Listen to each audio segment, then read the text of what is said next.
Hello, my friends. John Patrick Morgan here. Why am I in my bed? Because I want to share with you about something that happened in my bed. Not that. It's about sleeping or not sleeping. I woke up, was it last night? I guess it was. Wow. Thought so much about it. Felt like a long time ago. Woke up last night, 2 in the morning, and again at 3:30. And it was awesome. Couldn't sleep.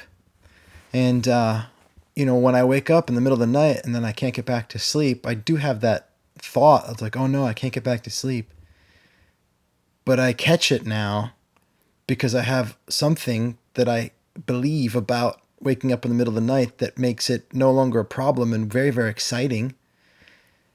I'm not saying this is the truth, like anything I say ever. I don't know what the truth is.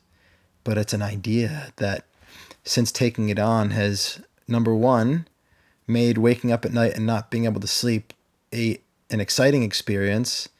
And number two, it's made me wake up at night and not be able to sleep, not be able to go back to sleep happen a lot less. So it's exciting when it happens and it happens a lot less. So it's like, wow, I both get to enjoy it when it does happen and I get more sleep. That's cool.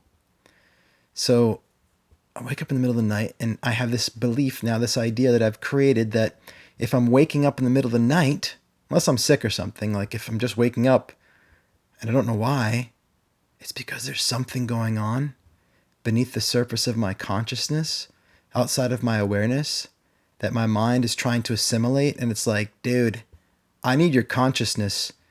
This stuff's like, this is bubbling up and it's a bit confusing. We need a conversation with you when you're totally awake in order to sort this. It's like your brain is trying to defrag its hard drive and it hits like this node where it's like, oh, I don't know what to do with this. And it's like, whoa, error, beep, beep. Need your attention right now. Come click some buttons, do something with us, help us out here. And so instead of thinking, oh my gosh, I can't get back to sleep, which is a way of denying the possibility of a deeper part of me wanting to have a conversation, which just represses it even more, makes it more mad, and means that tomorrow I'm going to wake up just as much, probably more, get less and less sleep, create insomnia, right? Insomnia is the chronic waking up night after night, which is probably the result of the chronic not actually paying attention to what it is that's calling you into awakeness in the middle of the night. Something's keeping you up, right? It's not the neighbors. And so it's like, wow, cool. There's a door open in the middle of the night into my soul, into the depths of my subconscious. And I'm in this beautiful space of like theta, deep theta, even delta wave, where it's like I'm on the surface of the water of the depth of my psyche. So what a cool place to be in inquiry and to hang out and to start asking questions. So I invite my body, my subconscious mind to wake me up at night. I look forward to it. I welcome it. And when it does, it's like, oh, we're going to find some stuff out right now. So last night, what was going on?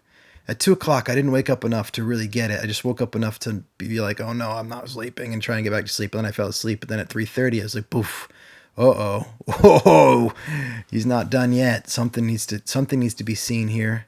So I just started asking. All right, a little bit of prayer, right? Asking and listening. What's going on here? What's this about? What do you want me to know? What is it? And I just listen. My mind starts to try to say things, come up with logical answers, but I know it's not that voice. Don't think my way into an answer. Just shut up and listen. Ask and listen. Then something starts to bubble up from a different kind of place with a different voice. It's got a persistence to it.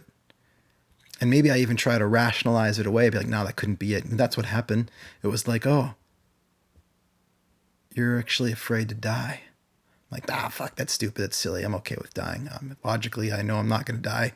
This virus isn't even going to get me. It's like, oh, the virus. Where'd that come from? Wow. You're afraid of dying. It's like, whoa, no, I'm not. Yes, you are. Whoa. It's like a little argument going on now. Conscious, subconscious. Interesting. Sounds like somebody doesn't want to know something. Wow. Okay, maybe that's it. And the more I embrace that as a possibility, the louder that voice gets. Yeah, Hey, and you know that little ulcer on your lip? It's kind of gross, but look, boop, boop. That's what that's about. Yeah, I noticed that popped up yesterday. That's weird. That usually only happens when there's some underlying stress that I'm not acknowledging. Oh, like that. I got one the day of my wedding. And I was like, I'm not nervous. I was like, boop, boop, boop. Yeah, oh, yeah? Okay. Well, if you repress it, it will come out your face. It'll wake you up at night. And then, if you fight it, it will get worse. And it will destroy your whole body.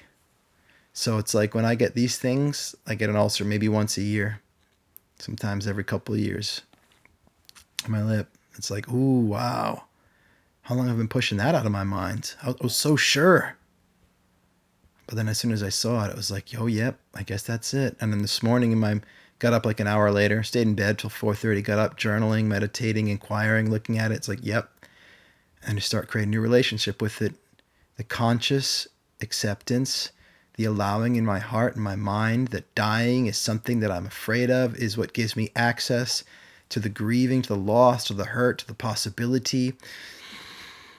And then I can breathe. Like actually looking at myself dying. It's like, it's okay. It's okay. No big deal. Once I've actually looked at it. But just saying no big deal without looking at it, that's not it. That's repression, man. That's what I was doing. And it's like, have I looked at it in the past? Yeah. But I wasn't looking at it recently when the ideas of it were coming up in my mind. I was just pushing them out. And that's where, push them out of your mind. It'll come out your face. It'll wake you up at night. That's how it happens for me anyway. Yeah, fear hides in subtle places, ruins our bodies, ruins our minds, creates chronic stress, chronic fatigue, undermines your immune system. That's literally why a person gets an ulcer, right? It's your immune system is weakening, and the virus that lives in them, or whatever, herpes or something, just was like, ooh, here's my chance, bam, bam, right out the lip. Good thing it's not down under. Woo-hoo. Wouldn't want that every time I got stressed.